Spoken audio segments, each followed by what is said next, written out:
So, Mike, let's get right into it. This Roy Jones fight. Yes. I know and I see, but yeah, is it really gonna go down? It's down, man. It's happening. I was thinking today, I think, God damn, this shit really going down. It's getting close now. Yeah, I took my phone, I cut my phone off, put it away. And that made me, this is it. No more calls. I don't hear nobody. I don't hear shit. I don't want to talk to nobody about shit. And it's on. Fight time. Yeah. I know that feeling. As a professional, you used to doing 3-minute rounds. But we spar 3-minute rounds in here. Right. But in the fight, they say you're gonna fight 2-minute rounds. It only takes 2 seconds to knock somebody 2 seconds. 100%. I don't need the. What the hell you need? So basically, you don't need the whole 3. Most of my fights are under 2 minutes. Most of my knockouts are under 2 minutes anyway. True. Most of the ones that in the first round, they're under 2 minutes anyway. We both from Brownsville. Tell me a good Brownsville story. Brownsville story? Yeah. I can remember this. In Brownsville, we play in the bad in the buildings. We don't have any parks. We take dresser drawers and stack them up, and we put a mattress down, and we do flips off the dresser to the mattress. Or else we would make our own. We didn't have big rigs. We make our own big rig. We'd take one 2x4, put it out there, another shorter one, bang nails in there, put a wheel on this one, put a wheel on this one, then go to the back, bang 2 wheels in that one, get a rope or a belt tied around the 2 wheels, and then have somebody push you down the hill, and you just ride down the hill. And we made our own little big wheels. That's a go-kart. Yeah, then we did Scully. Did you play Scully? Yeah, we played Scully. And we played in abandoned buildings all the time. And every time we forget, we play and we step on a nail. It never fails. You always step on a nail. Got to go to the doctor to take the shot. That happened to you always, because we don't have parks to play in. If you do, people are shooting in. They were shooting in the 70s too when I was a little kid, They were shooting in the 70s. I think growing up, I got like 4 of them tetanus shots too. That was normal. Band the building, we didn't step play on the nail, in nice merry-go-round parks like you see my kids play. My kids, wow, I give the grace of God, thank God to have mercy on me that my children weren't born where I was born at. Exactly. I couldn't protect them. Isn't it how lucky our children are that they haven't seen what we see? They're lucky and they're blessed. Misfortunate too, because they'll never have what we have. Don't care how much education they have, don't care how much luxury they have, they're never gonna have that instinct that we have. It keeps us alive. They're not smart enough to say yes to somebody that they should say yes to. A sir, ma'am, that they should say sir, ma'am to. These things like that, they're smart, and their education, that'll make them some money, but their instincts keep them alive. That's why always the guys like me, they can never be like me and you, because in a way, we protect them from that. So, Mike, tell me, what is one of the worst crimes you've seen done in Brownsville? I'm from Brownsville. It's bad stuff. I know. It's bad stuff. It's really bad stuff. People tying people up and doing bad things to them over drugs and stuff, to their family members. It's real bad stuff that you don't even want to mention. You know it's bad. It's Brownsville. Anything you can think of someone did to abuse a human being, they did it there. Did it there. 100%. I'm the product of fear. I'm a scary guy because I grew up there. I don't care being Mike Tyson, the toughest guy, all that is bullshit. If I wasn't able to see what I saw in Brownsville, there's no way I could have been able to be the person I am today. I know this is what happens. This is just what happened. It might happen to me 10 minutes from now. When I finish this interview with you, this is what happened. Once we're born, our process of dying starts right there. Rapper U-God from Wu-Tang Clan said that he's from Brownsville. Back in the days, he said that his mother was robbed on Pickett Avenue and her earrings were snatched. And he seems to believe that you was the guy that did it. You say that Mike Tyson ran up on your mom and took her earrings out of her ears? Yeah. And you were there? Yeah. Do you actually remember I was a baby. I was a baby, man. I was probably like about 8 years old, 8, 9 years old, man. Do you have any thought or remembrance about anything like that, or? Well, his name U-God? Yeah. Well, you tell U-God, I got the money to pay him back now. So when he sees me, tell him to ask for the money, and I'll give it to him. That's a gentleman and a scholar right there. No joke. If I snatch your mother's earrings, that means you have more money than me. Facts. Growing up as a kid, I wanted we know, you moved to the Catskills and, you moved with Cuss, but when or did Cuss ever become your legal guardian? Yes, he did. When I was maybe 16 or 17, when I was old enough, because my mother had died, and he had to get my mother's signature before she died, and she did. And my mother just couldn't understand why I wanted to stay with these white people. She thought that she wasn't good enough. She was really hurt by that. And I went to my mother's house, and I've never been nothing but trouble to my mother. She always went to court, not the court, but went to precincts all hour at night to get me out of precincts. Just for all my life since I was like 12 years old. She's been doing that since, 9 to 12, she's been doing that.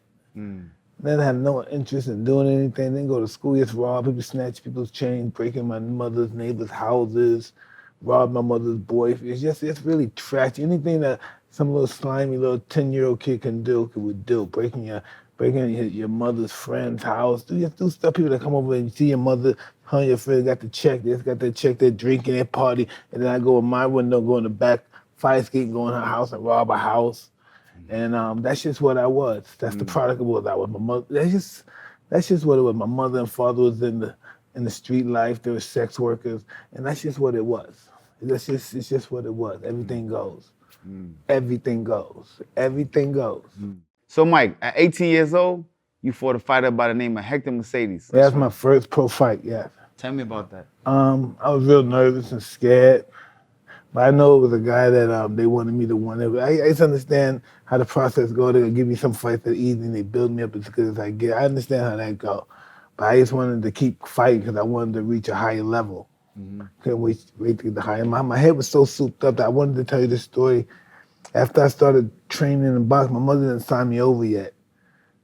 I'm illegal, but I came back, my mother never said, I said, Mom, I just met these guys, these white guys upstate, I'm gonna be champ of the world, and I'm gonna be the youngest champ of all. And my mother started looking at me, I said, Mom, I just knocked out 10 guys, I'm the junior Olympic champion of this whole country.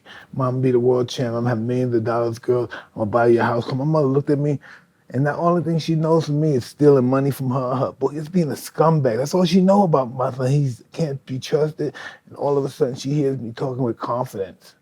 And then she said, can you imagine that she told me this? She said, don't forget about Joe Louis, because she was a teenager in Joe Louis' time. Don't remember, Joe Louis underestimated somebody and got knocked out. There's always somebody better. I said, Ma, see, the person you talking about that's always better, that's me. I'm the one that's better than everybody. My mother wouldn't pick, I said, Mom, read my magazine. They're right in my mother wouldn't pick up the magazine. She gave me my phone. I read it later, went in the back. She was so embarrassed that I had such a big ego. That was the last time I really got to talk to my mother. Then she went in a coma, stroke. But she didn't like my attitude. She thought it was, I don't know, maybe I was being conceited, but that was confidence to me. I looked at it as a form of confidence. I had no idea I was being ignorant. I didn't know anything about egotism. I was getting the ego, developing one, but I didn't know what an ego was. Right. And it came out. I couldn't control it. It just came out, and my mother didn't like it. Deep, good. And I was getting in trouble all the time. In her face, I could say, oh, I liked them better the other way. You know? When I was getting locked up, throwing my life away. So, champ, you had 15 bouts in your first year. Yes. I mean, you was fighting about every 3 to 2 weeks. Yes. 2.5 years, every 2 weeks. I mean, so after your first knockout, what were your thoughts like going into your second fight? I want to be champion of the world. That was my whole objective. I wanted to be champ of the world. You know, I come from Brownsville. You know, you come from Brownsville, you have a little bit of a low self-esteem. You want to do well. Right, you want the world, yeah. So you won 26 of your first 28 fights by KO. Yeah. 16 of them came in the first round. Yes. You just putting everything to sleep. Well, I just wanted to be very exciting. Cus wanted he had designed my style to be very exciting. So he wanted to be exciting. That was my main objective. Because, you know, there was guys that had long title defenses and had the title for a long time, but, you know, nobody would come see them fight. They were boring. So he wanted to make sure I was exciting. And sometimes then I took it too far, and I was talking about punching somebody's nose and brain in their nose, and then all the good Kodak commercials just stopped.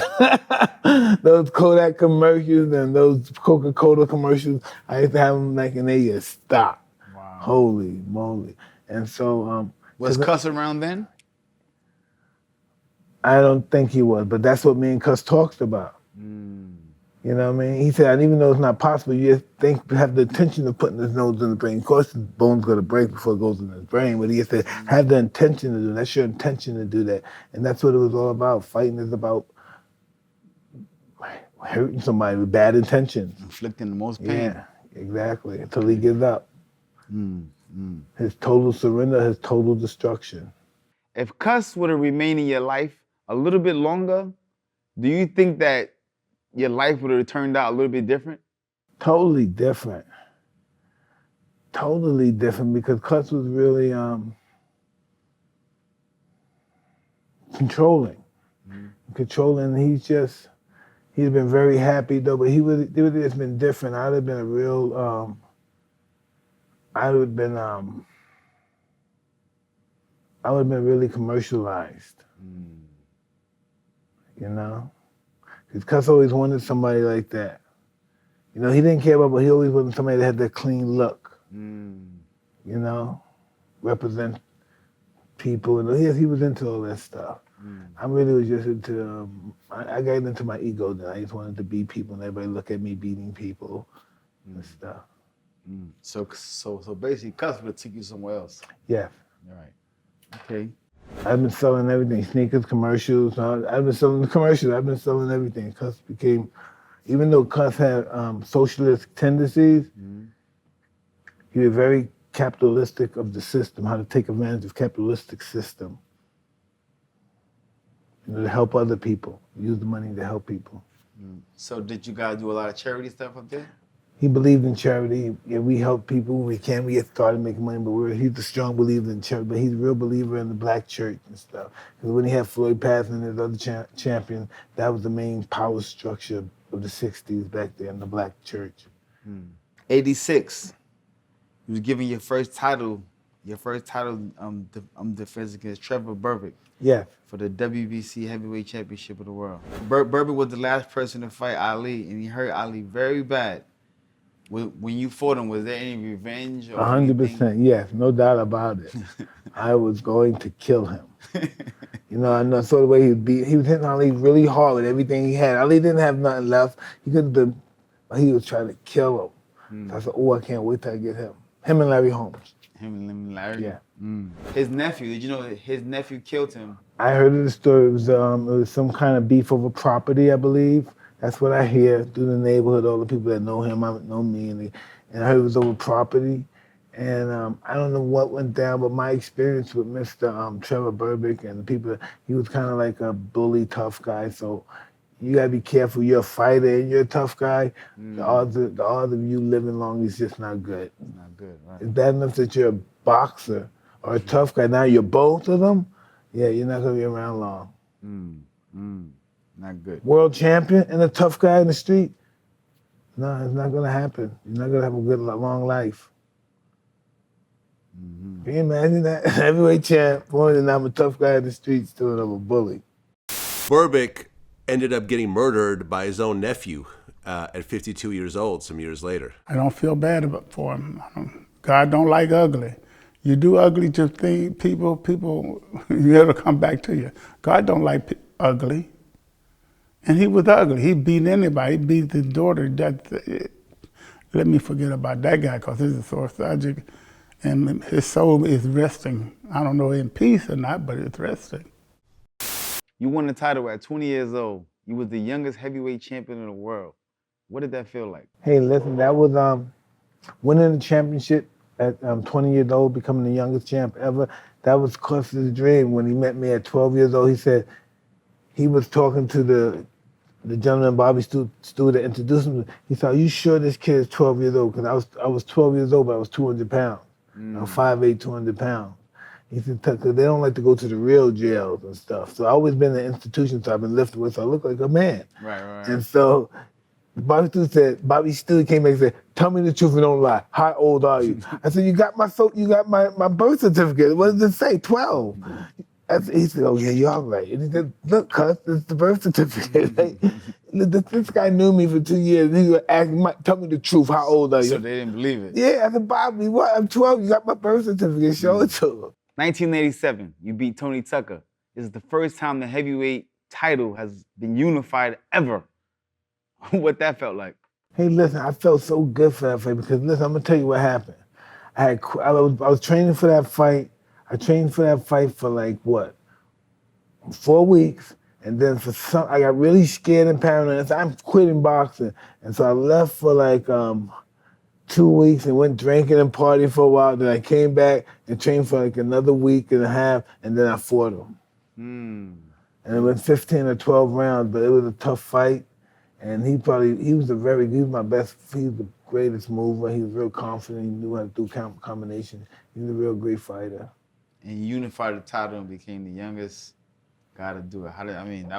That had to be. That was pretty heavy for me. It was pretty heavy. That was that was more than I was anticipating. You know, I knew how it was going to be. At least I believe I knew how it was going to be, but it was more than what I thought it was going to be. Right. It's more than I could handle back then. I was just a kid. In '87. They should have never let me alone by myself. People would let me go out by myself. What the hell? I come back with so much people. What you was getting into? I'm just out by myself and I'm going to Browns and hang out with friends. And you was a champ. Yeah, it's a champ chilling. See my old friends that we used to hang out with. But it was different. It was different when you came back then, yeah, right? No doubt about it. No doubt about it. They were so happy. In the late '80s, you had a boxing video game on Nintendo. Yeah.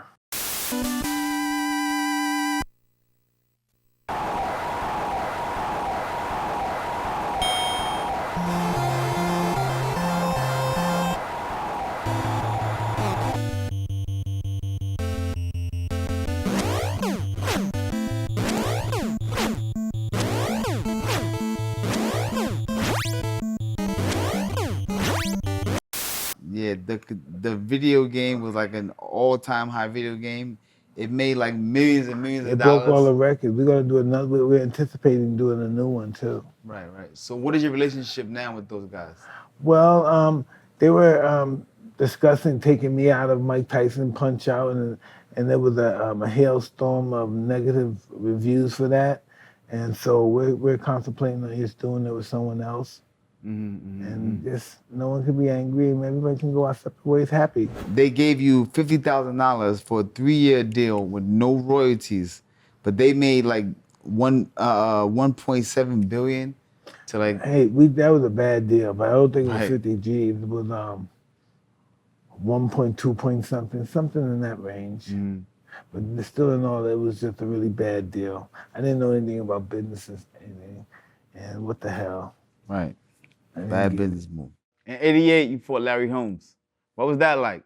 Because, Larry Holmes fought Ali. Listen, I was 14 in 1980, and I went on October 2nd, I went to Albany, and I saw this on movie screen, Ali fight Holmes, and Ali was getting the crap beat out of him for 10 rounds. And when they stopped, everybody was crying. Me, cuz we all got the movie theater, we went in the car, and it's a 30-mile drive, we didn't say one word. We all hurt. You fight Muhammad Ali in the ring, and every round you're dominating. And then by the 10th round, Ali's trainer, Angelo Dundee, he stopped the fight, which was the first time that Ali had ever stopped a fight in his entire career. Well, did you see me, when you watch this replay on there, when I walked back to my corner, I was walking back to my corner, I doing like this. What do you want to do? Want me to kill the guy, huh? Listen, they know, Angelo Dundee knew that I could whoop Muhammad Ali, that he ain't had a chance because I was his sparring partner. I was in there every day with the man. I know how he fought. I know if he threw it left, I knew if he threw it right. I know how he blocked his punches. He didn't have none of that. And I said, what I got to do? I don't want to kill the guy, but I'm going to beat on him some more, okay? And that's the way it was. And after the fight, I went to his dressing room, and he was there. You said, I want Holmes, I want Holmes, I want Holmes. I said, you don't want me no more, man. You don't want me no more. I grabbed him, hugged him, gave him a kiss, and I said, you'll be the greatest, man. You always be the greatest in my book. And then they said, you got to revenge Ali, right? I said, yes. Wow. I was only 14, they put all that on me. You got to revenge him. So Ali was like a hero to you. Big time. When you beat Larry Holmes, was that a revenge for Muhammad Ali? Well, I believe it was. For me, it was. I don't know how Ali felt about it, but I felt like I avenged him. Even though that was just a childhood prophecy of me. I don't know. It made me feel like I was somebody that did that. I helped Ali. Like Ali needs help. I helped Ali. So I could make myself big in my own mind, I guess. In the Holmes fight, that was the only time Holmes was knocked out in 75 fights, and you did it. Yeah, but Holmes was an older guy, and after he fought me, he fought around 20 other fights, and he did real well. He fought Holyfield, he fought Oliver McCall, very close fights, and they couldn't beat him. The fights were very close and even, and so he just did the wrong thing. He just came out of retirement and fought me his first fight. You know, if he'd have did what he did, fought 10, 15 fights, then fought me, the fight would turn out so much different. Tupac. Yeah. And Against All Odds, he made a comment about you. Rap nigga looking like Larry Holmes, flabby and sick. When he did that verse and he came out, was that verse about you? Yeah, it was just about, he knew I fought Larry Holmes, and anybody I fought Tupac was at him.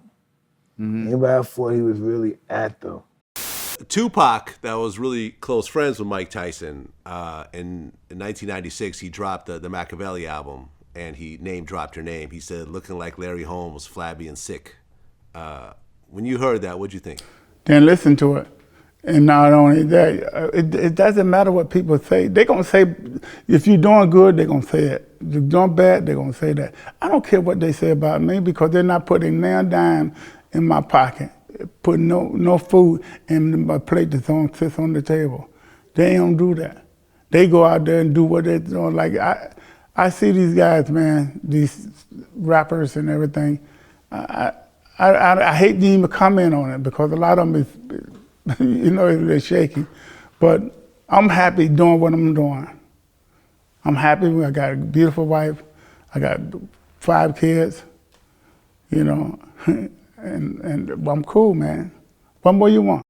You know, like when I was in prison, his mother had wrote me a letter and stuff and asked me, you know, she said, my son said you let him in a club one time and he wants to see you, and my son is Tupac. I said, sure. And I knew who Tupac was, but I don't remember letting him in any club. Then he came and he discussed and made me remember it. And then we've been friends ever since. He came to visit me in prison twice. And he was really a special person. You know what I mean? I was just in this journey in life that I'm experiencing now, I'm just very grateful that I met him in this journey. It was really cool. A really cool little guy. He's a very interesting guy, man. Yes, he was. A guy that we know too well, Mitch Green. Mitch, oh, listen, I'm so happy for this guy. I heard he's a born-again Christian now. I heard he has a ministry, and if he does, that's so awesome. That is so awesome. And listen, I would have bet $1 million to $1 that this guy would never go the route that he went now. And even if he was faking, he wouldn't even go that route. Right. And that would have blew my mind. I would have lost my bet. Yeah, I knew Mitch Green too myself for a long time, and where he's at right now in his life, you just want to forget about all the bad that he did. You know, God truly is great. Yeah, just try to put the guy up on the big thing. He's a minister. Can you imagine that? Mitch Green with the Jerry. Do we still got the Jerry curl? He got a bald head now. Yeah, cut the Jerry curl. That's true. That's true. Picture him with a Jerry curl. That would have been a good pass. Yeah. The Buster Douglas fight. Wow, that was pretty interesting. Bobby Brown said that he was part responsible for you losing that fight. Well, he should have told me to go. He should have told me to go train then if he really cared about me losing the fight and being responsible. Right. But you know, listen, Buster really trained hard, and I really underestimated him. And what happened. He fought a great fight and he became champion. I'm trying to get him on my podcast. He don't want to go on my podcast. He didn't want to come on? Yeah, well, I asked for him. He never came down. So they said Bobby said that he was with you in Japan, and y'all had girls dancing. He was with you dancing on tour. Dancing with the girls. No, he said y'all had girls dancing. What he said? Whoa. Mike Tyson and I were in Japan. We basically stayed up all night partying with 12 Japanese girls, And yes, Bobby's a good multiplier, but yes. he said it was just me, Mike. I kept telling Mike, you need to go to sleep and get He's some lying. sleep. Stop lying, Bobby. He said you need to get some yeah, sleep all right. for the fight Why? tomorrow. So he can have all the girls, right? I get some sleep so he can have them all, huh? Right. He said. Oh, that's a good setup. Yeah, go to bed so you keep all the girls, huh? He said, then you told Bobby, listen, I'm not no amateur. I know what I'm doing. Yeah, I did talk that slick shit. Right. Yeah, Nobody could beat me. I got this. I go to bed whenever I got to go to bed. And you told Bobby he worried too much. You got this. Oh, man. Yeah, that was crazy. Aaron Snowworld was the trainer. How did you feel when you finally found out that Aaron Snowworld, he used a rubber glove and put... Well, you know, this guy didn't know what the hell he was doing, and he panicked, and he never really been in the magnitude of a fight like that, and he panicked. Well, I didn't care about my eye. What I was complaining about that he was knocked out for 14 seconds. And they gave me a long count. I wasn't complaining, but it was the truth. The long count. So do it again and count. As soon as he hit the floor, it was 14 seconds when he got up. Right. So Buster, they said Buster, when they asked Buster, and Buster denied it. What you think? I mean, Well, look at it right now. You can look at it right now. Look at your phone and it's count. Right. Okay. Buster also said that you had a long count. I had a long count? Yeah. He said that you had a long count. So you got hit with a Tyson uppercut. You went down.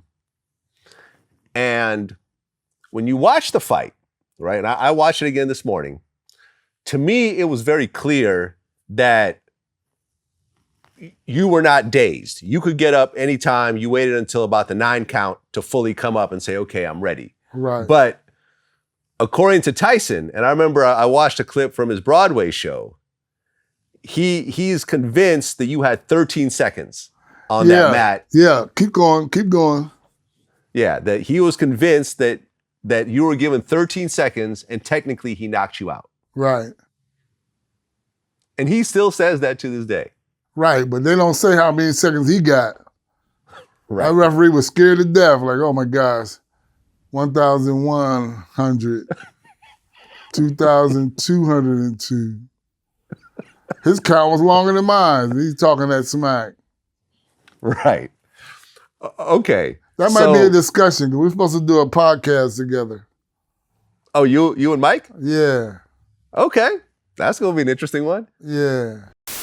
That's a lot. I didn't make it then. He said, yeah. It must have been that long. Did they count to 15? Yeah. Or whatever. Now, I mean... He never fought me back. He never fought you again. He'd have made more money fighting me than he fought Evander, but he never fought me back. I mean, why you think he never fought you again? You only asked him. That's why I wouldn't put him on the show. Well, they said allegedly that he said that he had problems with Don King. Don King had a big lawsuit with him, and Don sued him, and that's why the fight never turned back and happened again. But then again, you have to look at these situations. When you go through all that stuff that you just said, right? Mm-hmm. All that stuff that you just said. Keep talking. Go ahead, and I'll come back to that. You come back to it. Prison. Yeah, prison was pretty interesting for me. What was it like your first night when you got to your cell and you locked in? I don't know. I went and I got a soup and put it in and got some hot water in my soup, and I went in the room and I ate my soup. It's I've been in institutions most of my juvenile life. I used to know that. So I used to know poverty, crime. I know prison. I used to know that life. That's just. I don't care how much money I've had trillions of dollars. I used to know that life. That life is just. It's just a part of my barometer. You know, it's just who you are. It's part of what makes me. It's my makeup. So it's just like me being in that juvenile home again. Same thing. Respect to it, because respect yourself is the same rules. Same rules. What was one of the worst experiences you had in jail? No bad experiences. No bad All experiences. beautiful experiences. I felt very safe there. Very safe. You know, at one time I was, being a brat, and I got put in a whole fight with the guards and stuff. It was ridiculous. But they became my best friends eventually. So the guards was cool with you, everybody was Yeah, cool. mad for being in there. I didn't do that and this and that. I could have been in prison for some worse stuff for a longer time, and I get in trouble for this stuff, and I wasn't taking it well. So I got in trouble like the first 6 months and stuff, cursing, getting written up. And then by that time, I got the hang of the place. Hey, I know how to do this. Oh, hey, next thing you know, I'm dating one of the council workers now. She's letting me have sex with her now, so I'm going good. But for the first 6 months, I was getting right up. I have to pay that year back. Now I'm like, I'm like a star pupil prisoner, trusty, everything. Then it's, hey, Mike, remember the first 6 months you were a prick? Boom. They gave me another year. They said, Mike, I know you can work it up. Look at how far you came so far. So they made you work like crazy. The guy gave me a year. He was so happy. He said, hey, man, I know you can work it up, man. You come so far. It's boom. They gave me another year. Can you imagine that? So I had, so if I passed this GED, they would have took that year away. So I flunked the fucking GED, right? And so I flunked the GED and got mad. And so I had to start dating this counselor and stuff, giving her money and doing really some nasty stuff to her. And she let me pass this test, but they took my time off so I could go home in just 3 years instead of doing 4. Right. No, this is serious. Like, Time cut. We're laughing now, but I had 4 years. I had another year when he gave me that. And I was really socialized in the prison system by then. Everybody knew me. I'm trusted. I don't need nobody to walk with me. And then they say, hey, you got another year. And what do you imagine me? How you think I felt about that? I just blew my mind. I didn't know how this prison system worked. They could just write up, and then after you got too many write-ups, after 3 months, this doesn't happen. Boom, hey, they give you this. After you establish everybody's your friend, you like all the guards, they like you. Right. And they give you, hey, got the other year. I know you can. Yeah. I know you could get up. You came a long way for 6 months. I know you can get rid of that. You can beat that. I said, what, a year? I got 4 years in prison. I came in with 3. No, I came in with 50 something at first, and they cut it all the way down to 3 years. I was doing 69 at first. They gave me 63. 63. Then they took 10 off. Then it was 53. And then they gave me 10, and I had to do 3, and I got 7 on parole, I guess. Yeah. Did you experience any situation with the COs, with the guards and No, stuff? at first, because they say you was very much a ladies' man in jail. Yeah, first I was a prick and stuff, but then I realized these are the guys that's gonna allow things to happen, so I became very friendly with everybody. And yeah, I had a few lady friends in prison, and I was just very and I'm not no cool guy, no Mac, no pimp, no fly guy. I'm just very grateful that, things worked out for me, because I didn't hurt that girl. I didn't do nothing to that girl to be in that situation. And I'm glad I never got in any trouble. I could have been in a lot of trouble, and I didn't expand my 3 years. And I learned a lot from that. And it wasn't a bad experience for me. They said that one time that you got caught with one of the CO's guards, and that the warden found out, and they shut down all privileges and shut down everything moving. Well, listen, I never got caught with nobody. That was just people saying stuff. So when I go in there, because as soon as you come through the door, the hallway's outside. You come in the door, you close the door, and my chair is right here by the wall, so you don't see me. You only see that window when you look in there. And they said, we don't like the fact that you keep that door closed with the hem in there by yourself. And that was just other inmates that were jealous. What was your first day out of prison like? When you got out your first day? Scary, really scary. I knew I wasn't safe. I don't care if I had 1,000 bodyguards, you're just not safe out here. You don't know when one of these guys, which one of these guys is gonna flip on me. What's gonna happen? Who are these guys? I never met these guys. It's just, So you felt vulnerable? Yeah, I stayed in my prison world. I stayed with people in prison I met, and tried to get it together. I didn't get together so well, because I've been to jail like 3 more times after that. I was locked up 3 more times after that. Michael Jai White played you in the film. What did you think about his character? I don't know. He did a good job. I think the film was garbage. He did some things that I thought that I could assimilate that being me. But yeah, I think the movie was really bad. Bad movie. Okay. Bad timing. Tupac, how close were you guys? We were really good friends. Really good friends. I didn't hang out with him much. He didn't hang out, but we were always welcome when we saw each other. He was always welcome to be with me. He always had me welcome to be with him. And we were just really good friends. I had got him to a club one night. I think it was one of Magic Johnson's parties that when Magic and them left and everything, he wanted to come in and we got him in. And he got on the mic and started rocking on the mic. And he was with Digital Underground. He wasn't known yet. They said his name is Tupac. He's gonna be a big star one day. Then his mother wrote me from prison and explained that Tupac was at the Indiana Black Expo, wanted to meet me, and that's the first day I met him. There's a rumor that you told Pac not to hang out with Haitian Jack, but he didn't listen. Well, I told Pac, but I said, I don't know if I think you're out of your league right now. You know? Mm-hmm. He had asked me about Jack.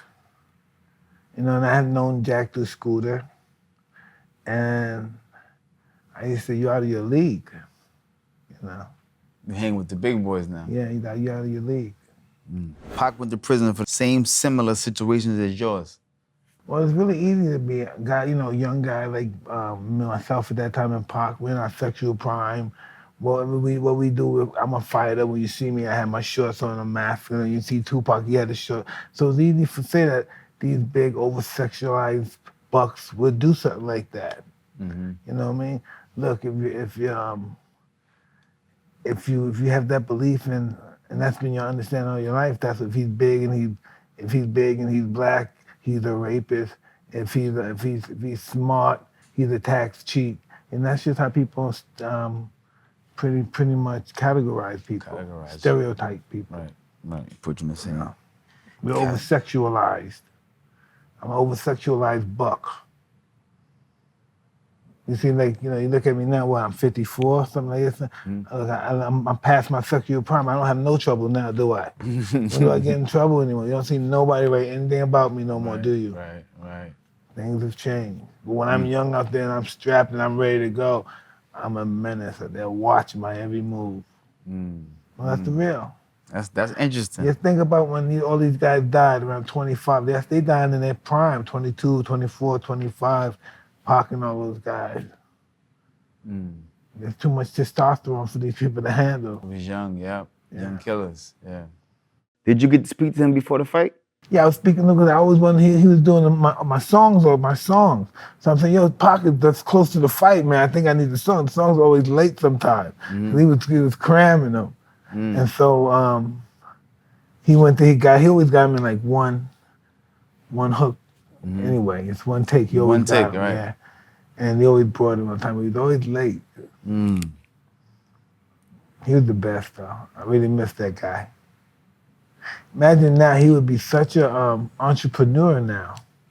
You know, it would see that he would be. He would be such a independent entrepreneur now. He had the right people. Yeah. He would have been an awesome entrepreneur. He was on his way, man. He was doing phenomenal. He had the world at his fingertips. He really did. 100%. I used to call his house three-way, and we used to talk in prison, too. When we were both in prison, yeah. Me, him, Rick James. And oh, wow. Yeah, what that was like. Now, what that was like. Rick James and Pac on the phone with Mike. That's crazy. What y'all was talking about? Prison. Right.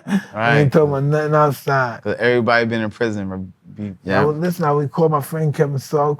I would call anybody.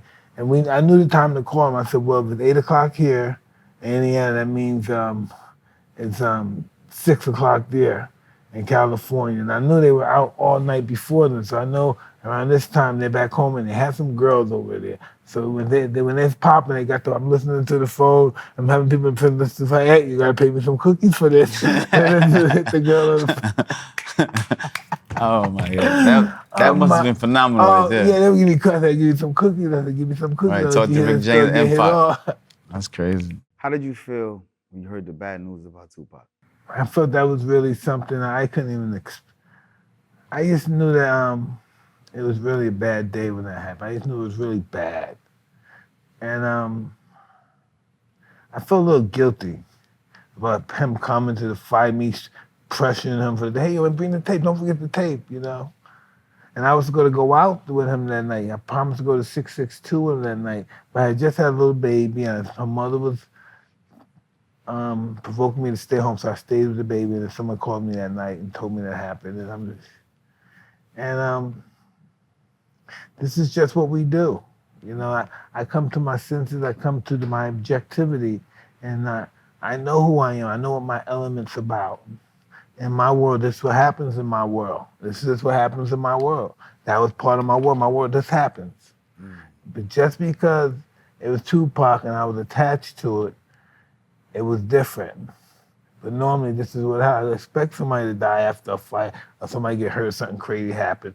But when it happened to him, it was different. Tell me one of your greatest Tupac stories. Hey. I don't even know if I can say this one though. All right. I'm living in Cleveland then, but I'm coming out from LA. I'm just coming from LA or New York. I'm coming, maybe New York. I'm coming, just got off the plane. Tupac's in the arena. I'm in the arena in Cleveland. I'm dancing, I'm on stage with him, and then I'm watching the girls dancing, and I say, hey, who's that? He said, don't worry about that. I said, he said, you got to, don't worry about that, man. Just poke on stage and then jump to the stage. I said, no, who's that? And they, and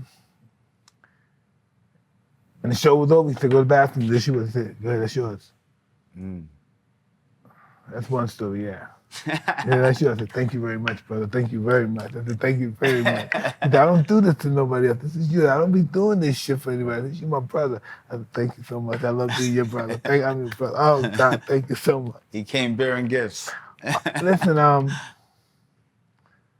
don't know if it's about my sex issues and stuff with girls, but listen, you're such a good friend to me because my friend,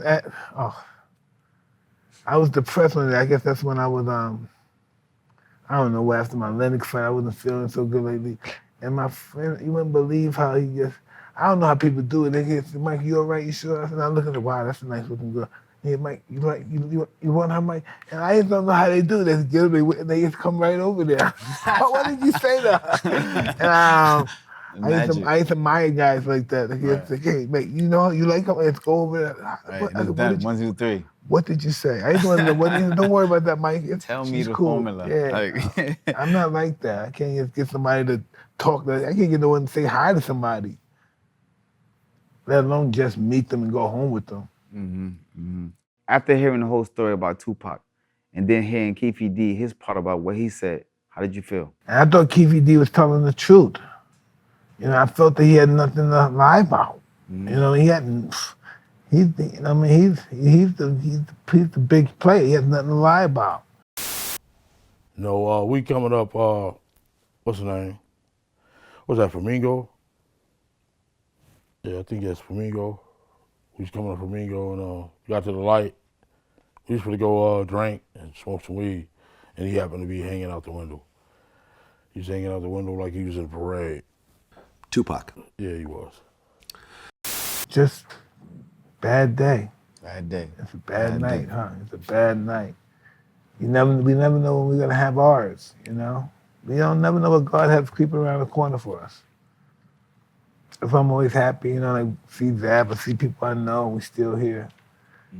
Every day you wake up, sometimes I wake up the next day, I know my friend I knew for 20 years died of an overdose. You think they got it all together. You think they got a lot of money, you think they're gonna be rich till the day they die, and they died. You know, they die rich, but they die young.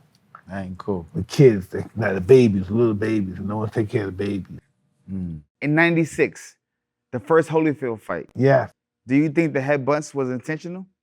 Kind of, yeah. He know he intentionally headbutted me because I was intentionally headbutting him. Right. So, you know what I mean? He could have said, yeah, I was headbutting Mike because Mike was headbutting me, but he never said that. He said he was just blocking his head. So the second Holyfield fight, more headbutting. Do you think after y'all went through the whole thing, you done warned him, you told him about stop headbutting me, now the second fight happened and he started again. What you I don't know. I shouldn't have got too mad. I was one. I should have just cooled down and went through that fight. Why did you bite his ear the first time? I was just mad and pissed off and was bleeding. I thought they would probably stop the fight because of my eye. And I just lost it. Was it true that they said that you bit half a piece of his ear off? I mean, that Well, I did did an bite actual some. piece I did come bite off? some did because I spit it out. When you go to movies, you see I go, there it goes. So that was really true. Okay, good. So Champ, there was rumors that you shaved your teeth for the Holyfield fight. Why? I don't know. They said that Never. allegedly they said that you shaved your teeth. So what did I do? Now they shave. I unshaved. The teeth don't grow back.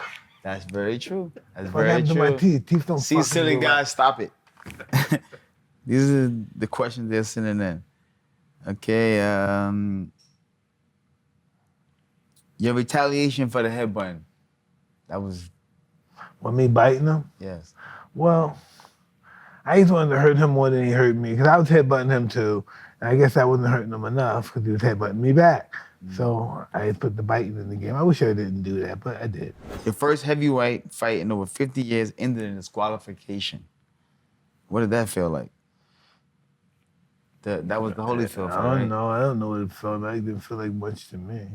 Okay. In 98, you These sued... guys don't have good history count, so I'm not going to believe it till it was 55 years since 1935. These guys don't know history that well.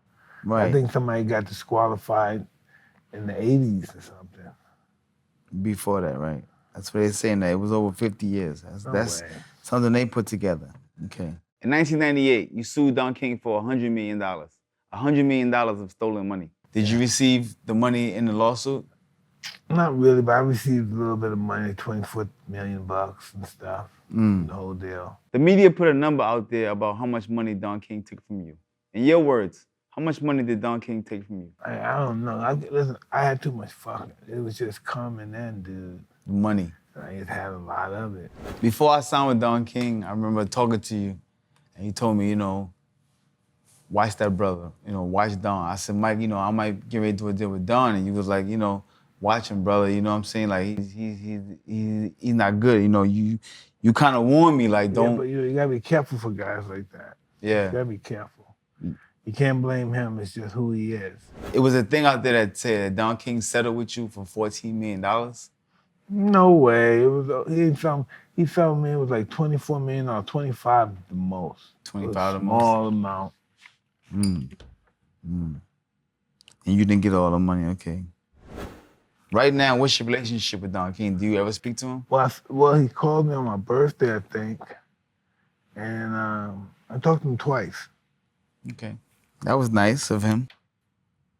I don't hold no grudges no more. That was killing me. I don't hold no grudges. Life goes on. In '99, you went back to prison and was given a $5,000 fine, something like that. I don't know. Tell me. I don't know. They said they gave you some probation. You had a motorcycle accident. No. A motorcycle accident. Zab, listen to this. I was off my Medicaid. I was in my car, and somebody rammed me from the back. So, because somebody rammed him. So I got in my car. This guy got rammed me because the guy hit him. Bow, out he go. So I go to the next guy that ran him. I said, now, why did you hit me, you dumb motherfucker? Boom, kicks him in the balls. And so I take off. I leave. The cops get me. They put me on my ground. I'm saying words that are not nice. And they let me go. I go to court and I go to jail. What was it like going back your second time? Oh, it was like being in a box. I stayed in that one cell for 24 hours. So for the whole 4 months, you stayed in one place? That one cell. Don't leave yourself nowhere. So that was torture. Yeah. Mind-boggling. Yeah. In 2000, you knocked out Lou Salvarez in 38 seconds. You were there, right? Yeah, I was there. We were on the same. I was your co-main event. We had a lot of fun over there. Yeah. And I don't know what's happening back then. I don't know. I was manic back then. Yeah? Yeah, really. Cadell had died, and yeah. I was trying to change my life. Remember we was over there, and so like, over there they don't have a lot of nice cars. So I guess they had like the only nice Mercedes car they gave us. And then we was at the gym one day, and they brought us kilts. And you was like, we was trying on kilts, and you got on top of the Mercedes, started jumping up and down and smashed the whole roof in. Oh God, I didn't mean and to do that. the guy was looking at you like, Oh my God, that's the only car we got like that over here. There's no more of those over here. He was like, I'm sorry. Then he went on the inside. He was trying to fish the thing. I was looking like, no. Yeah, it was crazy. But they brought us out some kilts. I mean, I learned something very good about the Irish people. They brought us the kilts out, and they told us the history behind the kilts and stuff like that. Remember, I was like, well, not you, but I was like, man, those are kilts, those are skirts, those are for girls. And the guy looked at me, he really wanted to fight. He was like, what? It's not a skirt. It's not a skirt. This is the man's wear this. I'm like, all right, tell me about it. Wear the kilt. Yeah, so that was very interesting too. After, you did a very famous speech that everyone knows about right now about Alexander the Great. He's no Michelangelo. Your jab is ferocious. I know that your jab is impeccable. Hey, listen. I was smoking a little bit too much back then, and shit just happened, I'm sorry. In 2000, you fired your whole crew, got a whole new team, your accountants, lawyers, everybody. Well, they weren't no good anymore. I didn't have anything that proved that they're no good, right? So I had to get a new team. Right. Talk about some of the debt you had back then. 2000, I must have been, 60 million in debt by then, huh? When listen, I had so much debt that I couldn't pay the people, right? I couldn't believe how I kept my house and I got all this debt. Next thing I know, you can't pay 3 or 4 years away, they take this off. You can't pay, no, they take this off. And then it was getting down to like 25 in the whoa. And they call you, Mike, can you give us anything? You must have something. I know you're gonna fight again. But we hustled to get that monkey off our back, and we've been tax-free for 3 years. Nice. No tax problems. In 2003, you beat up Don King. I was pretty immature in 2003. I was really upset, and I've done things I shouldn't have done. I really loved Don, and I really didn't mean to do that stuff back then. Allegedly, it said that you left him in a bloody pope. I don't know. You was high. It says that y'all was on his private jet or something like that. Yeah, that was pretty serious. We were on the jet. I told this story before. I was on the jet. I had Jackie and I had my girlfriend with us. And Don was talking to me and he was talking about, man, we gotta get these white motherfuckers out of our business, man. That's all these white motherfuckers do. Just come over here, me, you gonna sign this check, nigga, me, you gonna be 2 rich niggas, okay? And so he had me on that, but as soon as I get on the phone, I'm going back, I'm gonna make another deal with Don, I'm gonna have millions again, and everything's gonna be all right. But on the plane, I started doing some cocaine. And I'm getting ready to go see 40 million bucks. And I'm broke, I don't have a penny. So I'm on this jet, this beautiful jet, and I do the cocaine. And once I do the cocaine, and then it percolates, start percolating, I say to myself, Don is dissing me. He said, this is my motherfucking plane. He's sending my plane with the money he stole from me to pick me up. That's some bitch shit. And I don't know why I said that. I don't know why why did I go there? Why can't I go somewhere else? Why did I have to go there? Why did it have to be about me? So it made this all about me. This airplane is my plane, and he's making a fool out of me by sending my plane to pick me up, and I can't keep my plane. And I have all this festering up by the time I land in Miami. And so we land in Miami, Dawn comes, and I get in the back, Jackie gets in the front, and the girl I'm with, she gets in the back with me. And Don starts talking, hey man, yeah man, we gonna get this money, fuck these white motherfuckers, man, gonna be me and you 2 niggas. And for some reason, I don't know, I'm in the back of the roadway and I just kick the boom, and it stops. It's on the 15, you know, with the highway. 15 in Miami. South. Yeah, and it was just bad, right? It just was bad. It was bad. So some kind of way, we chasing around the car. He gets in the car, he takes off. He takes over on the highway? Yeah, he takes over Jackie and my people in the car, and I'm on the highway, the cars are coming, I'm on the fucking highway. And so my girl gets out the car with Jackie, they walking back down the highway, right? And then my girl got weed and cocaine in my box, you know, my shoe box, and some weed and cocaine in there. And we're walking the highway. And I know it's hot. It's high. It's nighttime though. But this cop just picks us up.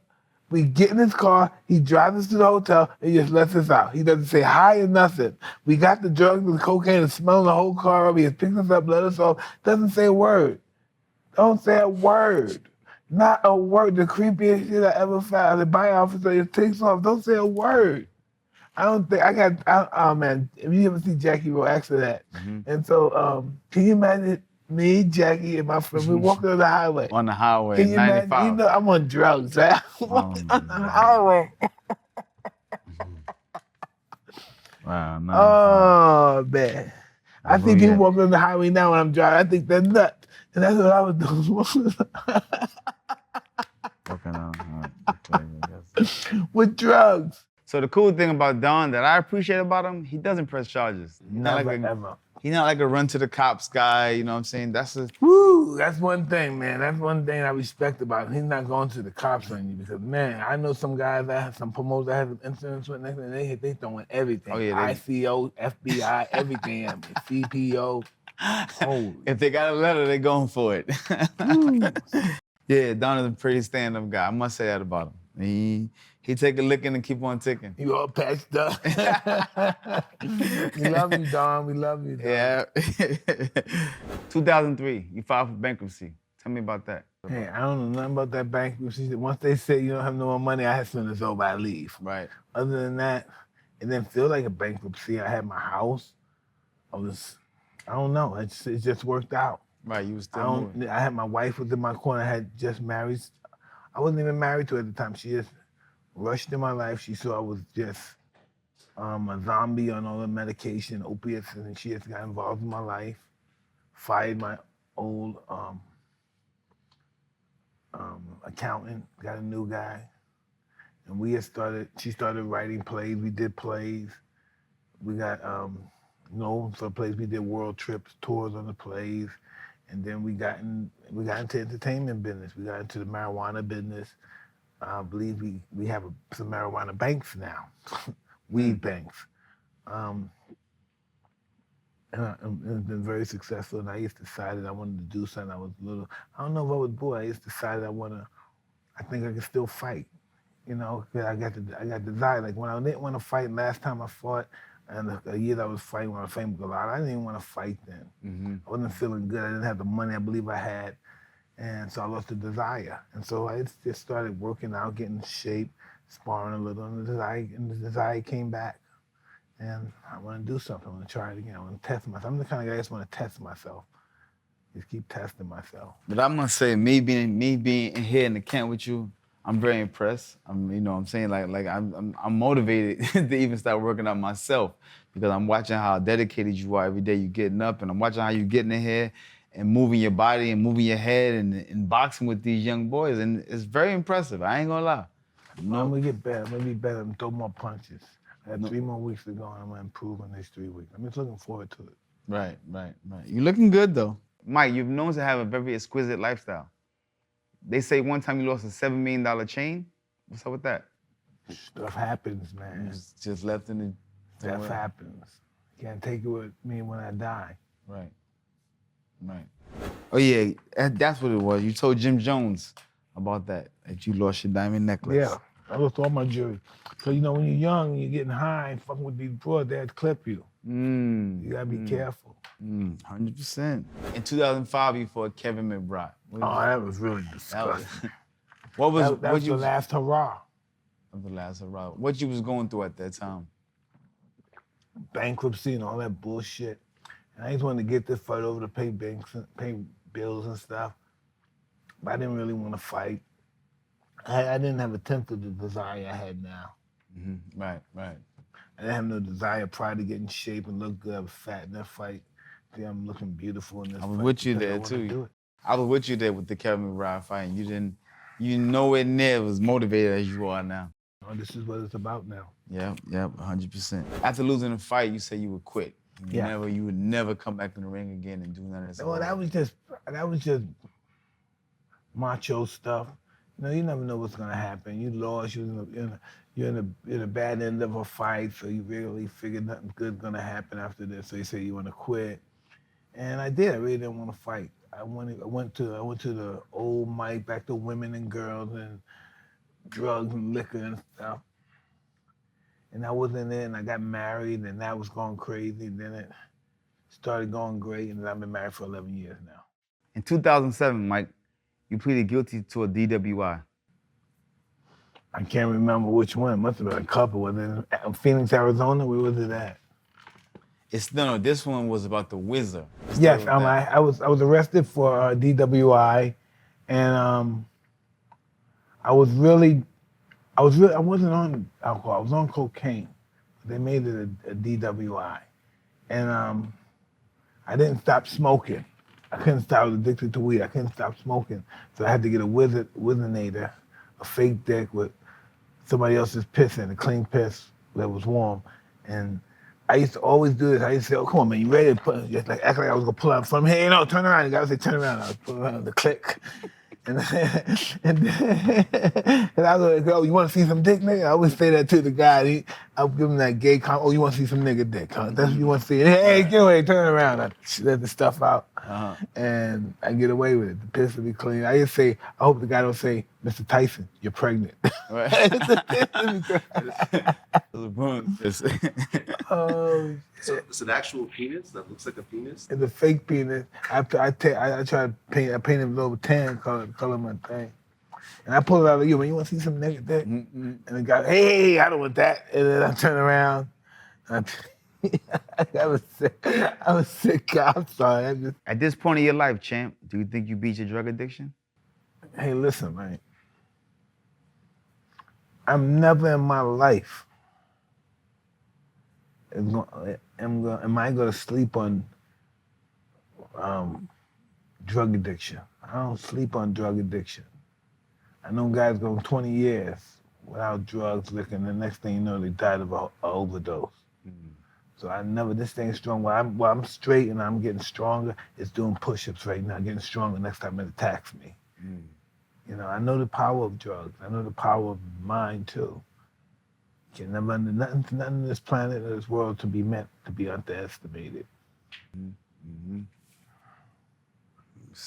be a drug addict for the rest of my life. I just won't be using, but I'm always be a junkie for the rest of my life. Yeah, that's how it works. You don't have that power. I don't have the power to say I'm not gonna be a junkie next year. You know, I just don't have the power. I have the power not to be a junkie this moment. Right. You know, this moment is my This moment is my past, and my future is everlasting. In 2011, you was inducted into the Hall of Fame. Yeah, that was What did that feel like? That was my crowning achievement. That's why we do this stuff. We want money and stuff now, but we want to go in that place where other people would never go. You know? The Hall of Fame. Boxing Hall of Fame. Lasts forever. That never ends. One day. It ends when this planet ends. It was a quote that you said, "The more I look into churches and mosques, I see the devil." Well, I didn't say it in that way. I said to the more I'm in the house of God, the more I see the devil. And I said that in a way like, you see people in there, the fans. It's a lot of wealth. It's a lot, and I don't think that's what it's about. And that's just my opinion, you know. Everybody's looking good. We're doing this for God, you know. But I don't know. I'm no one to judge. I'm just no one to judge about that. But I think I don't know. Religion is interesting. We have religion because we don't know, because we really don't know the truth about anything. Tell me where we came from. Can the religion tell us where we came from? Can religion tell how did we exist? Can religion say what's make me say what I'm saying right now? No one knows anything, so we have to say this is what God does. God, our mind can't perceive of God, can't perceive of the power of God.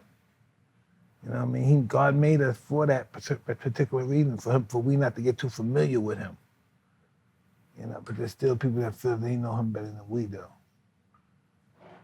I just respect all religions. I respect any belief anybody believes in. God is real. There was a saying that you converted to Islam in prison. Hell no, I've been a Muslim before I went in prison. Right. Just because I was in the mosque when I was in prison, they think I was converting. So that was the first time they actually seen you probably doing it. So you was before that. Okay. Now are you still practicing Muslim? Yes. Okay. Champ, it was once said that you was diagnosed with bipolar disorder. I might be tripolar. I'm everything, man. Listen, I'm something special. Yeah, I'm interesting. I'm an interesting guy. So you recently had a big interview right now where it's going ballistic with the Boosie, with Little Boosie. And his situation with his gay situation, you told him that he might be homophobic or he might be a homo. Well, listen, some of my best friends are gay. I just don't know it yet, you know? And that's just who we are as human beings. I'm not saying Bootsy was gay. I just said, did you have any kind of empathy about that or feel that way? Because he had came out very disrespectful about Dwayne's son. And my daughter lived that life, and she came from New York to right here in this office right here to confront this guy. And she's violent. And so I didn't know I thought she came to see me. I thought she came all the way down here to come and see her father, her mother-in-law, stepmother, Kiki. I thought she came to see her. She came to confront him physically. And so I had to, oh man, I just had to take care of that before this hit. And I was watching her she wants to physically grab this guy and start attacking this guy. Wow. And so I had to come in, I'm watching her, so she said, she explained herself, then he explained stuff, and it didn't go as bad as I thought it was gonna go. They took a lot of stuff out the interview, but he seemed like he was passionate about it. And after that, me and his daughter went on interview. His daughter came and interviewed me. She like, Dad, I wanna interview him. I wanna ask him some questions right now. I say, come on. So she got in there. She on something. I'm gonna tell you what she on. Do you know how many people you are? Do you know what's going on? She was saying stuff like, do you know what's going on in the transgender world right now? And do you know how many people are committing suicide and dying? So I would tell her, do you know what's going on with black people right now? We're getting shot down. They got so many single mothers out there. And when she would shoot that at me, I would shoot that at her. So basically, she was saying the things that she was passionate about, and I was saying the things that I was passionate about. And she couldn't feel me. And I guess she was saying I couldn't feel her, but I was telling her I have no ill wills towards that. But I was telling her, you're talking about that. Well, I'm talking about this also. I feel like this is a bigger subject that's close to my heart. So we didn't see eye to eye, so she got up and walked out. Okay, was Tyson in the room when this was happening? Yeah. I learned that day that there's a set of people, and they're very serious about stuff like that. Calling somebody gay, queer, a fag, or stuff. Those words are very offensive. Very offensive. It's very offensive to them. That's like calling black people niggas in their face. I didn't know. I took it for granted. I was a guy and I was a sexist, and I didn't understand other people's feelings. From that experience, to come from New York, here to represent who she was and to get physical, I had to do nothing but respect that. And I just talk totally different to her. So she's serious like that. This is a really serious fraternity. What are they again? LGBT. Ooh, they're very serious. They're very serious. I better get the name down too. I get in trouble. Yeah, very serious. They say that you, over the course of your career, made $300 million. Really? That's what they said. That's what they said. Okay. And then at one point, you filed for bankruptcy and you were in debt. That's an amount of money that's just mind-blowing. 300 million, that's like multi-generational wealth to your great-great-grandkids. When you look at that amount of money, number one, do you think that was the right amount, or do you think people are exaggerating on it? I don't think about how much money I had. The word had is one of the worst in the words in the American language. I had this. I was this. I used to be this. It's all about now, the moment. Yeah. You can ask me anything you want, but I'm just saying. You know, like during those days, for example, there was a story that Ed Lover told about the Rolls Royce. Can you talk about that story? Yeah, I had cars, money that mean nothing to me. Now, like you said, if I had 300 million, well, it's something around 300 million. What would 500,000 matter? Yeah. Mike goes send his man in to pay. I'm outside. I'm like, yo, Mike, good time, man. It's getting late. Yo, gotta take me back to New York. Let me get the car out the garage. Mike's like, nah, I can't go back to New York. I got a lot of shit to do tomorrow, Ed. I gotta go right to where I'm going. I'm like, well, Mike, have one of your mans or somebody take me in a different car just so I go get my car, man. I gotta get my car. Nah, I need everybody with me. And he goes, don't your moms live around here somewhere? I'm like, yeah, she don't live too far from here. And he throws me the keys to the Bentley. I take the Bentley back to my mom's block in Queens. I park it on the street. I hit it. Boop, boop. I start walking in the house. Then I'm thinking, hold on. You can't leave this car outside on the street, bro. You got to put it in the garage, but we ain't have no garage. My pops tore it down, so I pulled it into the backyard. Long story short, week go by, I still got this car. 2 weeks go by, I still got the car. 3 weeks go by, my boys are gassing me out. You got to move this, man. You can't just let it sit there. The motor seized up. I don't know nothing about no Bentley. So I'm driving this shit around the hood like it's my car now. All right? I had already gone and got my car, but I left the Bentley at my mom's house because where I lived there in Jersey, you couldn't take it over there either at the time. So I'm rolling. I got this Bentley. All of a sudden, my pager go off, 911, 911 with a number. See, that's pager days. I call back, go, yo, hey, Ed, this is John Horn. You know, Mike's. I said, oh, yeah, John, I know who you are. Yo, by any chance, do you happen to have one of Mike's cars? I go, yeah, I got that Bentley where we was out the other night. Yeah, I got that. He said, well, give me an address. I'm going to send somebody to come get it. I didn't think none of it. I knew it wasn't my shit. So they came and got the car. Gone. Fast forward 15 years later, I'm in Vegas at Tao. I see Mike come in. He's standing by the bar. Of course, I got to go holler at him. That's my man. I'm talking to Mike. People coming by, hey, champ, how you doing, man? How you doing? Good. Hey, Ed Lover, what's up, bro? Mike goes, Ed, it's been a good life, right? I'm like, yeah, Mike, it's crazy. He said, people still call me champ. Man, I ain't been in the ring in over 10 years. People still call me champ. Yeah, it's been a long time since you're on TV Rats. People still know you. They know everything. So, man, remember we used to go out to Nels and shit, have a good time and all that. I said, remember that spot we went to in Queens with the Jamaican bitches? I was like, yeah. So remember that night I gave you the Bentley to take to your mom's house? I was like, yeah, I remember that. He said, you know, I gave you that car, right? I said, what? He said, no, I gave it to you. I wanted you to have that. You was my man, you know. And I knew you couldn't afford a Bentley and nothing like that. So I like having all my friends, you know, be fly. I just not really want you to have that. He said, John and them came and got that. These jealous motherfuckers, right? I was like, yep. I said, you tell John Horn if I see him, nigga, you owe me $400,000, all right? Because this nigga gave me a Bentley and you came and got it. I didn't know it was mine. I said, why you ain't tell me? Like, yo, you know, I was getting high, Ed. I remember I gave a lot of cars out. Like this nigga. Crazy. Gave me the shit. I used to have a lot of money back. I had more money than anybody in our community had. Even every entertainer, I had more money than them. Yeah.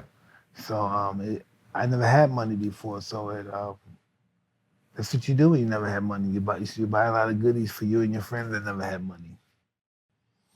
You know, Jamel Hill, I interviewed her recently. And we talked about how so many athletes that come from poor neighborhoods, they end up making so much, but then they end up losing a lot. And she feels this because of survivor's remorse, because they feel— Absolutely. Some people feel that way. I feel that way now. So how did this guy die? And I'm still alive, and this is the smartest guy. This guy worked this way. Everybody respect this guy. He was dangerous and this and that, and he's not here no more. Yeah.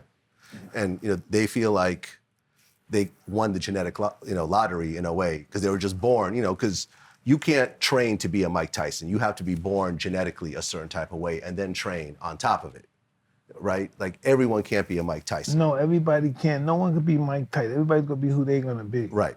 Whatever they're going to do. But I mean, a certain level of athleticism is genetic. You have to be born strong, wide. You know, you could train, but you also have to have that. So a lot of them feel guilty because they were just born that way. And a lot of times with these great athletes, people know they're great in elementary school. You know, it doesn't come later. So everyone treats them a certain type of way. Everybody's different. You look at this. Rocky Marciano and Larry Holmes. They're probably the only two heavyweights that probably started in their 20s or late teen, like 19 or 20. And they're two of the greatest heavyweights ever lived. They started late. Yeah, Larry Holmes Two of the was great legendaries. 48 and 0. Yeah, no, I'm talking about when he started when he was 19 Started very years late. old. Yeah. 21, something like that. I'm talking that's boxing amateurs. When I just interviewed Larry Holmes recently, and he talked about the fight with you. Well, number one, he talked about how he was retired at the time. Yeah. He didn't want it. He was in a singing group. That's what I'm saying. Yeah. How was he? Joe Frazier sung better. I'm saying Joe Frazier had more energy than he did. Joe Frazier, Joe rolling on the rears, and he's moving. Larry Holmes did. Hey, baby. Nah, that's not how you gotta move, Larry. Move your ass. Well, the way he described that fight was that he was completely retired, and then Don King showed up at his house one day with $500,000 in cash. I say, take this money, Larry, it's yours. And he's like, what the hell? I'm not gonna fight Mike Tyson. Are you crazy? Like, he didn't want to take the fight. You ended up retiring. You were 37 years old, and you stayed retired until Don King shows up at your house one day.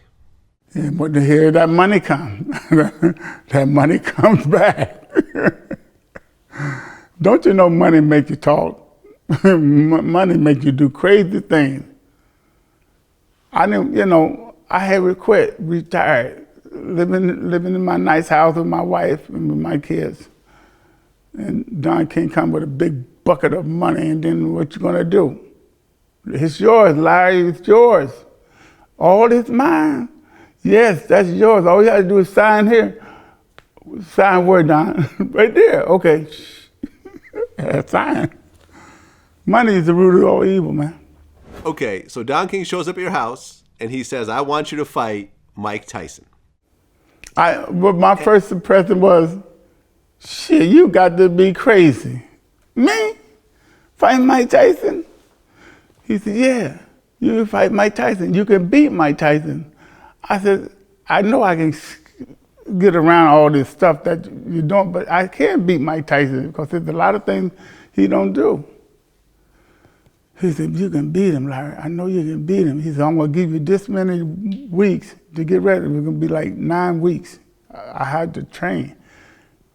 And I said, damn, Don, I don't know about that. He says, here you go. Slapping on there, hits $500,000 in my hand. Right in the living room there, $500,000. What I supposed to do? Don, what you doing with all that money? Somebody gonna rob you, man, around here. Rob me, nobody gonna rob me, champ. But you better get this money. Larry said that once he finally accepted the fight with you, he didn't have much time to train, and then Don kept pushing it up also. Listen, I believe him 100%. Yeah. That's what people should do. But look, you saw how he got in shape and stuff. He fought Holyfield, close fight, Atomic Bull, Oliver McCall. Yeah. You know, I just got him at the right time. He's a special fight. He's a guy that can fight for a long time. He has probably got mad and bitter about that lad. Imagine if he never stopped fighting. Yeah. Probably would have won the title back. Oh yeah, one of the greatest heavyweights of all time. Underestimated. Absolutely. 48 and 0. Fucking estimated. He said that Rocky Marciano can hold the jock He strap. shouldn't have said that, but he's just amazing. Well, he said in the fight with you, he said his arm got caught in the ropes. In the rope. And he said that had it not got caught, he might have been able to hit you with that uppercut. Maybe so, but it wasn't meant for that to happen. It wasn't meant for that to catch that punch. The fight happened, and he ended up hitting you with some tough shots, and he knocked the hell out of me. What are you talking about? Some tough shots? Them shots were hard. He hit me, man, bang, bang, bang. And the reason why he did that, and I'm gonna show you something, because I set him up. I set him up for right in my trap with a right uppercut. I went back, run around the ring a little bit. He was pushing on, and I went back on the ropes. I said, I got him now. Come on in here. And when he was ready to come in, and I threw shot, whop! And that didn't hit him good. So he backed off and came in again. I did it again. Wow. I still didn't hit him right. Didn't hit him right. And here he comes again. I set him up because he's dumb. He keeps coming with the same stuff. You know, he didn't know to leave it alone, go another way. But I was dumb too for falling in the corner and letting him get those shots at me. But I went to throw a punch, and my arm got caught with the rope. I'm gonna get him with that. I'm determined to get him with this uppercut. So here he comes. I got him. I went like this. And then the ropes caught my damn arm. And I was like this, and he hit me 2, 3 more times. That was it. I'm not sure if it was after the fight or before the fight. He had some words about you. He spoke badly about you. No, he said that he's gonna go to prison after this. Yeah. My wife wanna see him and talk to him about him and laugh. Yeah, you told him he was gonna go. Because my wife is one of those wives that if you got a big ego, she can't wait to do something to crush your ego. Oh, you know what I mean? One of those wives. Yeah. You look at it, yeah, sure. What else do you want to look at besides yourself on television? It's one of those wives. Yeah. And she's just always waiting for me to get the ego crushed. You want to hear a story about Zip? So one day Dawn comes and tries this shit with me, put me around $600,000 in the bag. And you know, believe it or not, $600,000 is heavy. I know you guys think if he told the guys grabbing bags like Tony Montana coming in there. They're not grabbing bags like that. You know what I mean? Like that might be 12, 11 pounds. $1 million is probably like 75 pounds. So it's not something you can run around and run the block with, you know what I mean? So it was crazy when we had all that money, you know? And so, well, we were talking about Don, huh? Yeah. So I don't know if I should even say this shit. But no, fuck it. Go ahead. Ask me another question. Fuck it, Zip took the $600,000. Really? Yeah. From who? From Don, when he came in with the money, he was trying to do something, and then Zip thought, let's come back later and we'll talk about that. He just walked him out the door. He said, hey man, let me get some of that money to pay some people. I gotta pay the people. WBC, the dog, come back. He's come back. And Zip, you never met Zip, have you? I haven't, no. Zip is such a gentleman. Please come back. Not right now. He's just not feeling well, dog. Click, bye. And then we're picking the money, we're like, wow, we're gonna have a party. Let's get some bitches. Let's get everything. We gotta do it tonight. That's $700,000 right there. Mm-hmm. Well, we were good for getting people to invest money in us, and we just say, hey, we're not doing it. TK Kirkland's a regular on my show. He was on your show recently. Yeah. And you got angry at him over one of the statements that he made. What was that? Well, you said that at the height of your success, you hated yourself. Yeah. And he said, that's not true. You didn't hate yourself. And then you said, how are you going to tell me how I feel? In the interview, Mike Tyson talked about how he had these millions of dollars. Yes. And yet he hated himself. And you said, come on, Mike, you didn't really hate yourself. Right. And what did Mike say? And Mike said, who the fuck are you to tell me I ain't shit? And I'm looking at him because I didn't know where he was going with that energy. And hearing different stories from around the world, and people like, oh, Mike was about to jump in TK's ass and this and that. And I want people to know that me and Mike Tyson have been friends for over 40 years. We're good friends. And in that interview, I saw that my energy and the positive side that I have of myself to uplift other people, Mike didn't give a fuck. So my thing to myself was allow him to go down that path and not try to encourage him that he's a better man. Just let it go. And I could see if people don't know him, they could see how, whoa, this is about to jump off. Right. But Mike would never cross that line with me. At least I don't think so, but I'm 99% sure. Well, some people want to have an image of you, and they don't care what your perspective on you, even though it's your perspective and you're the person your perspective on, they want to have their perspective on life. I know who I am. That's why some people can't reach the success that they want because they don't deep dig in and find out who they are. And they're not happy with who they are. Yeah. That's why they don't reach the success that they want or happiness. Not just their money, but it's happiness, someone to love, because they never get in touch with that part that they believe is bad. And they keep trying to hide it where it never goes. It's not because it's you. Where are you going to go? You can't hide from you. Yeah. You know, when you look at your overall success, is it kind of crazy how you think like you start out as a boxer and now you're making cartoons? Now you're doing Broadway shows. Now you got a podcast. You've really taken your celebrity and flipped it into other things. Does that surprise you, or is that, you always felt you'd do it? I just know I want to be up more than anybody wants me to be down. That's just all I know. I just think of myself accomplishing good things. I never think of myself doing creepy things. That creeps up sometimes and I get it out. I only think about myself doing things that I want to do. That's positive things I want to accomplish. A lot of times, because you were so popular, not only in the ring, but some of the things you did out of the ring. So for example, when you would do your pre-fight conferences and stuff like that, you would say some stuff that kind of shook people up. I remember there was this one guy, you did an interview with one guy where I think you told him to go fuck himself. I've done that before. Well, that's when you, that stage of my life, I was dealing from a point of no self-love. I was going through so many different periods of my life during that time. During my professional boxing career, I was going through the worst. I was going through my growing period. Yeah. And it's almost like a young girl having her period for the first time. You know what I'm saying? Everything's off limits.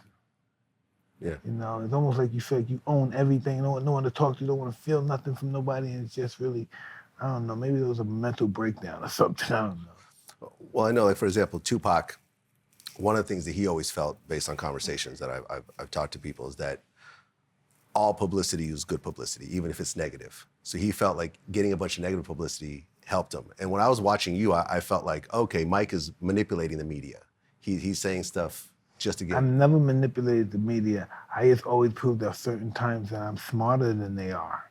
I'm smarter than they believe that I am. Yeah. Excluding yourself, your top 5 fighters of all time. Too many. Can't do that. Yeah. Mount Rushmore, top 4 guys? Can't do that. You want them up there, but you put those 4 guys up there. You put those 4 guys on Mount Rushmore, right? Yeah. Put them up and go like this, and now name some great fighters. Ooh, you say, oh, that motherfucker should be up there. Oh, fuck. Right? You gotta leave these fighters. I'm saying who's the best. You can't say, you see, this guy does this guy, whoa, it's just, different eras, different styles. After the Buster Douglas fight, he fought Holyfield. Yes. And that fight didn't go too well for Buster. When you saw that fight, how did you feel? Well, I saw the condition Buster was in. I knew what was going to happen. Yeah. This is what you have to look at. And I'm trying to find a way, because I know I'm mature enough to say this in a way that's not offensive.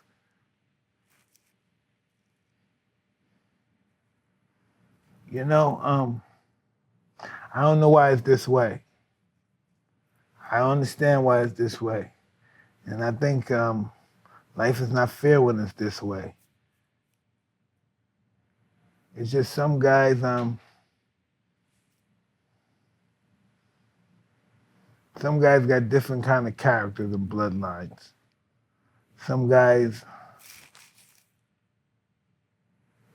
think this stuff is not worth nothing, but money ain't worth dying. And then some people think this boxing stuff is worth dying for. And when you come in to fight for the championship, and you come look decently prepared. You don't come like you look like you want to lose.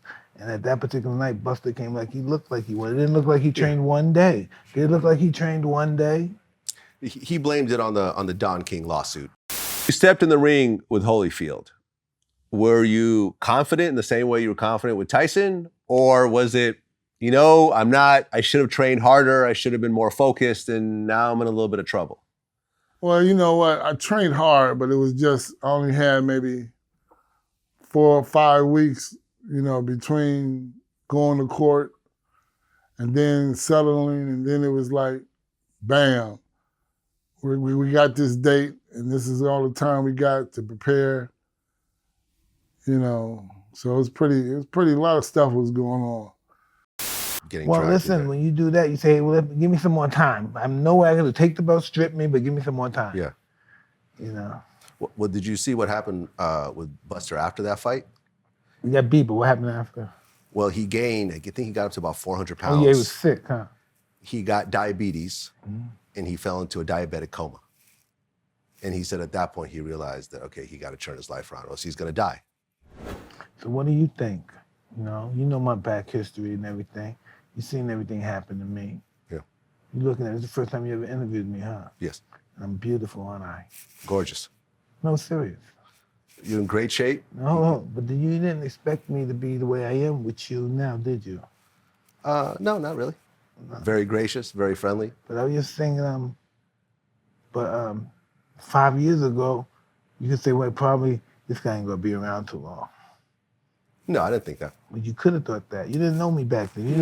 No. But like I said, when I saw you doing Mike Tyson's Mysteries and doing the Broadway show, I would have never done that stuff if I never got married. I would never been involved. My wife always thought this, and even when I was OD, and she was saying we're gonna do shows. She acted like nothing was happening. She said we're gonna do shows, we're gonna do this, we're gonna do some other shows, we're gonna do some international shows, we're gonna write shows, we're gonna open a corporation, and look where we at. This is my boss. This is my office. This is one of my offices. I got 2 more down there. Yeah, well, I've rarely seen a successful man that doesn't have a strong woman by his side. I just haven't seen it. Whether it's his wife or like a very serious girlfriend, guys that are just off flying by themselves usually make bad decisions because they don't have anyone to really talk their ideas through. I'm the same way. Well, I know this about my wife. This is what I know about my wife. This is the only thing I know about my wife. I don't know who she's sleeping with, who can she be with him, but I know this, that her whole existence is me and the kids, my other kids too. Yeah. And as long as I know that, she can do whatever she wants. Right, because someone's wife is, I feel like, the only person that doesn't have an ulterior motive.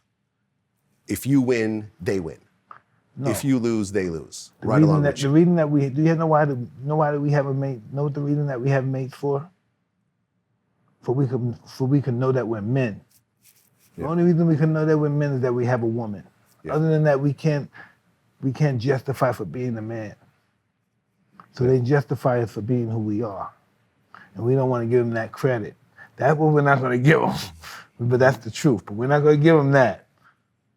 We're not going to give them, we're not going to let them know. We're not going to let these broads know they make us. Right. We ain't going to let them know that. We ain't going to never let them know that. Even if we tell them that, it's a fucking lie. Yeah. Cool. Thank you so much, Mike.